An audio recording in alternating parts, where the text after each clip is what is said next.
Just don't try and think, you'll try and remember all this stuff, because it's all going to be captured here. All right.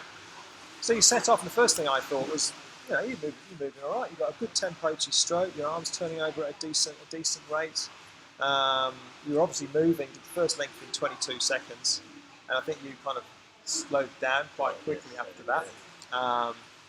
Your current picked up, actually, your legs were nice and high at the start, and then as the lengths kind of progressed, they started to drop down a little bit. But yeah, you move quite nicely. There's certainly some tidying up that we can do, and obviously we've picked up on some points which we'll go through in a second. But what do you think is the main thing that you need to work on? I know you mentioned your left arm sliding left arm, that's more. One of the things is when it's out of the water, left arm kind of does that, like almost like waves at the side thing. Right. That's how I won't be. It probably feeling like the patch and just arms under the water, probably air as much as anything. But, I've had lessons on it at school, and then last minute trying to just get myself back to swimming. Yeah, okay. It's more like the actual techniques of like trying to swim more than you do like 100 metres and actually swim session. Then like, just about to like swim like the safe. If I set off to do, say do 100 at whatever pace I do, I do the 100 metres in about the time I always feel. I'll probably like quick first one, then slower. But you end up like 100 metres in the right time. I think it's probably not an even like 4:25s. Yeah. Okay. All right. Okay. So what kind of see our job as being really is finding the kind of the key elements of your stroke which aren't working, and usually there's like there's a sequence of events, or there's a certain particular order that we should look at things that are not working particularly well with your stroke. What's kind of stopping you working efficiently in the water? Now, one of the main things for you is your body position. So your legs your body. I'll obviously show you in a second, but you drew a line from your head down to your toes. It would be coming down like this, rather than flat against the surface of the water. All right. So with every stroke, you're having to pull yourself through the water like this, rather than across the surface. That's your biggest limiter, and that's the thing that's stopping you speeding up. So what we have to do is try and identify what's causing that. And it's not just that you've got lead legs, or some people think that they've got no air in their bones or something daft like that. It's normally an element of their stroke which is causing the front end to rise. But something at the front end rises up, then it generally has a tendency to make the legs drop, because your body is just a little bit of a seesaw in the water. Or something to do with momentum. Are we losing some momentum, some forward speed there? Because the slower you get, then the more you will start to drift down. All right, so that's what we'll be looking at today, to see if we can get those legs up. All right, so we'll start having a look at it. So the first view we see really is normal kind of poolside view. This is the most forgiving view of all of them. Everyone looks pretty good from this angle. But what we're looking at from this side is the height of the recovery over the water. So you're rotating quite nicely there. You've got a nice high elbow. Your hand is coming around the side. And have you been told to spear in? Not specifically. Yeah. Like really like, you see some swimmers like ones on the TV and they really like chop their hands in and like getting down. So I think I've like tried more to do that, or tried more, but it's coming more downward rather than placing, getting like down, hanging down rather than first trying to really go like dead straight and then get down there for the catch more. If you're there then trying to catch there, that's like a bit dead, so I'm like ready. Absolutely right. Absolutely right. What does your girlfriend swim like? I don't apparently say that. She was more like a better catch. Like, is she more of a high elbow type swimmer? I couldn't say really. Let me. I'll do a bit of groundwork kind of this, so trying to set the scene about the kind of. There's two kind of top swim types, front crawl swim types. There's the classic kind of smooth, swim smooth, Mr. Smooth like pool stroke, which is what I kind of imagine your girlfriend swims like if she swam a lot as a kid. So a classic high elbow. You look from front on, big high elbow. The arm swings through underneath, almost like a pendulum swinging through underneath the elbow, extending forward and then spearing in front of the shoulder. Okay. And then there's the kind of classic swinger's stroke, which is more like what triathletes swim like, where you recover, you swing right round the outside. So the elbow's still quite high, but you're swinging the hand around the outside rather than coming through underneath. Okay? Yeah, so she's definitely more the first. Okay, yeah, so that's what I kind of suspected already. So, but what I'm trying to show you here, one thing for you to keep an eye on, is you are going to be more of a swinger type of stroke. Okay, so the arms are not. You're not going to have a classic. If you get someone trying to get you to do zipper drills or finger drag drills or anything like that, not for you. Okay, not the right thing for you to do, because you get all kind of tied up, and it's not the way you move. You're more of a kind of straighter arm recovery. Corin swims like this, as do the vast majority of the squad, our squad, as do the vast majority of triathletes, and especially swimmers who are coming back to swimming a little bit later in life, i.e. haven't been swimming since they were a kid. So you swing around the outside. This is what we're looking for anyway. Swing around the outside. What I'm trying to show you here is where the hand enters the water. Enters right out there. Okay, if you think about how far it is from the head, it's quite a long way from the head, and it's also quite a long way out. Now, where have you gone? I think what you're trying to do is you're trying to be a swinger who spears in, rather than coming around the side naturally. You're trying to spear in, and I think that's one of the things we're seeing here, and that's affecting your patch, which we'll show you now. So you're spearing in nice. If you were a spearing in type of swimmer, that would be nice. But I don't think you should be doing that. So I'm kind of probably not explaining it very clearly. In wrong thing, well. Yeah. And actually, you can see there. It's not very clear, but we'll see it at a different angle. The hand enters the water. The left hand enters the water. It stays quite shallow, and then if you watch it here, it starts to kind of disappear, because what it's doing there is it's sliding out this way. We'll have a closer look at it. On the right side, same thing, quite a high elbow. There's your arm swinging around the outside, but the hand is coming in. Look where the hand is coming in. Yeah. Yeah. So if I show you from above, so we've got left arm first. In fact, what we're seeing there is a bit of a catch up. You've got both hands at the front. Okay, so you're swinging around the side, but rather than spearing in kind of over here, as you kind of ideally would be, you're spearing in front of the shoulder. And because you're coming in like this position, what you're then being forced to do is straighten out. So that doesn't catch the Corin. That doesn't catch the water. It's just sliding out. That's a loss of momentum there. Okay. And then it kind of hangs there a bit. Still hanging there, look. And then the recovering hand comes over the top and does the same thing on the right hand side, if not more. It's a little bit further curved round. Alright, so what we need to do today is we need to spend some time adjusting your recovery. Okay, I think you'll like it actually. I think you'll enjoy the process. I think this is really positive stuff that we can change here. Alright, so, and then we have a look and see what happens underneath the water. You can see your body position. It's not too bad. I mean, Christ, we see some people who are like that. Their legs are almost touching the floor. But just generally, you've got this kind of position away from the. Ideally, we want to be on the surface of the water with your heels up here and your bum touching the surface. So a little bit low, and you're presenting this surface area here to the oncoming water. Yeah. So let's have a look at the left hand. So the left hand comes in, and there we go. So what I'm going to do here actually is I'm going to time how long it doesn't do anything for it. So it kind of reaches the front here, 13.39. Okay. So what we're going to look for here is when it actually starts to generate some pushing the water that way, which is the propulsion.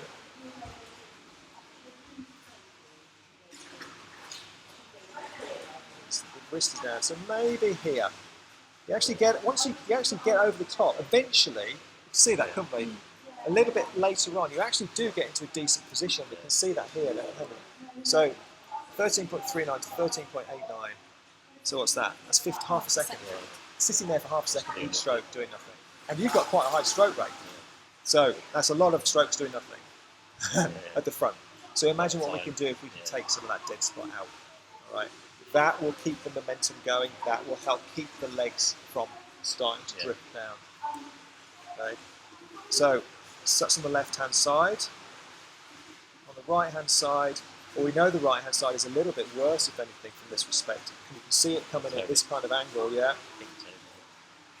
Same thing, pushes down. And that's why you've got to be able to catch up, because it's sitting there not doing anything.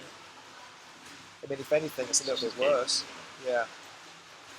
And this is where it gets good, actually, because you actually do show the ability to have to catch, get over the top. You can just see it starting there. Oops.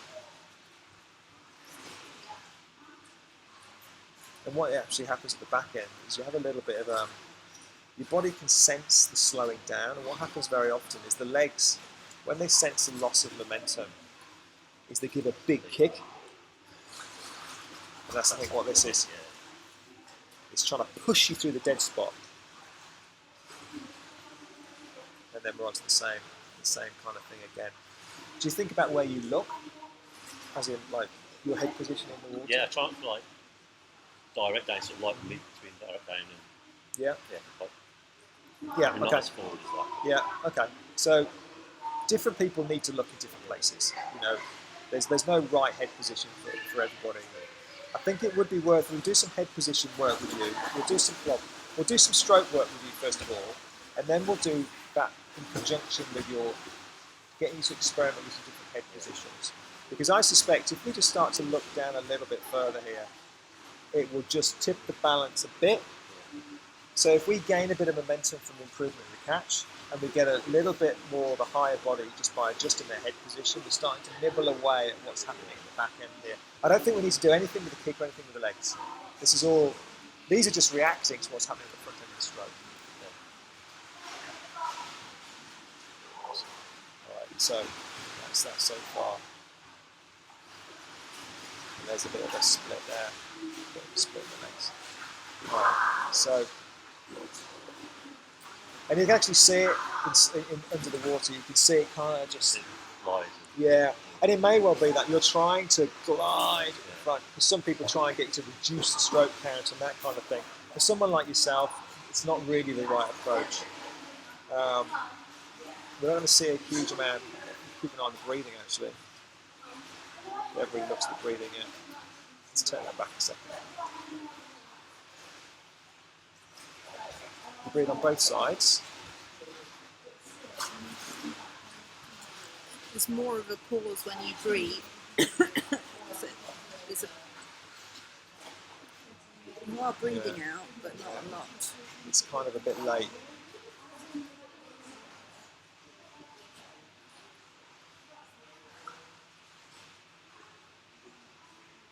Breathe.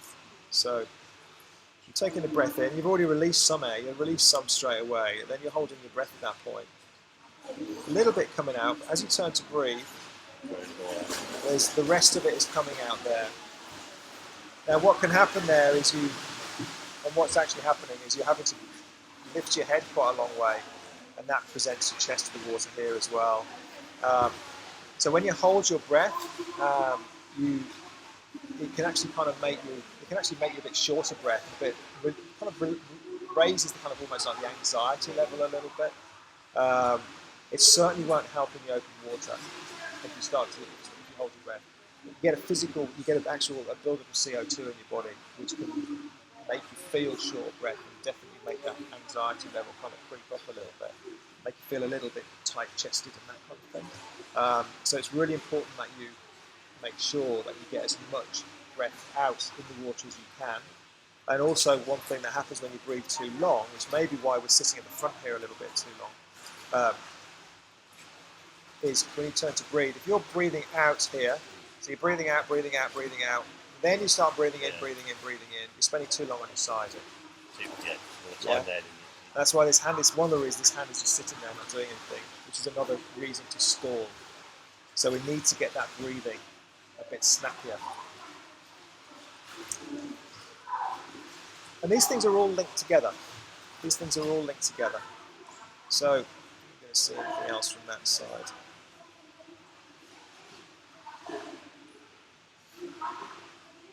Head position isn't too bad. You're kind of looking a little bit backwards up here when you breathe. I'm not too concerned about that.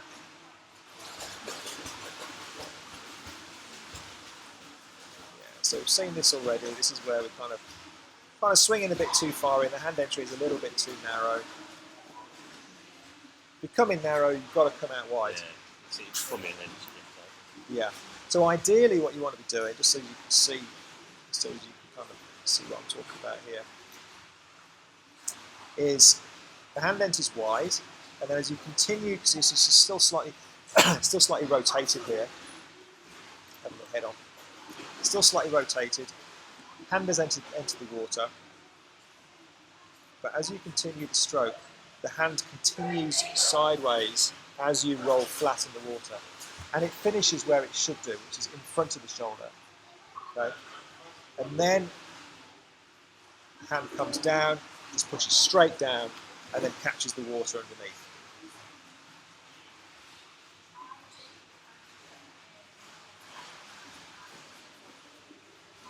Okay. Now you get to that part, and you're actually okay. Yeah. We're trying to adjust the first third of the stroke, really. You're actually not too bad when you get to that bit, which we'll have a look at. We'll have a look at now. We'll have a look at.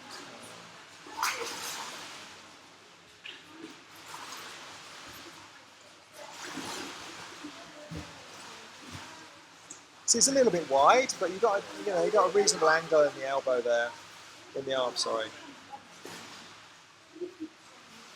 So that's not bad. That's okay. So we want to be looking for 100 to 120 degrees, ideally. So it's just a little bit over. So ideally, that would be coming in kind of here, like this. So it's below the shoulder. That's the strongest point, pulling through below the shoulder there. Okay, but it's not too bad. It's not too bad. But I think when we tidy up the other elements, the recovery and the breathing, it'll adjust all that.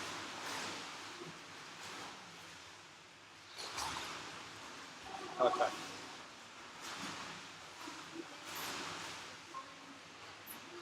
What you're doing really nicely there, actually, is we get people to try and do this all the time, is you're swimming with your elbows out, that way. Yeah.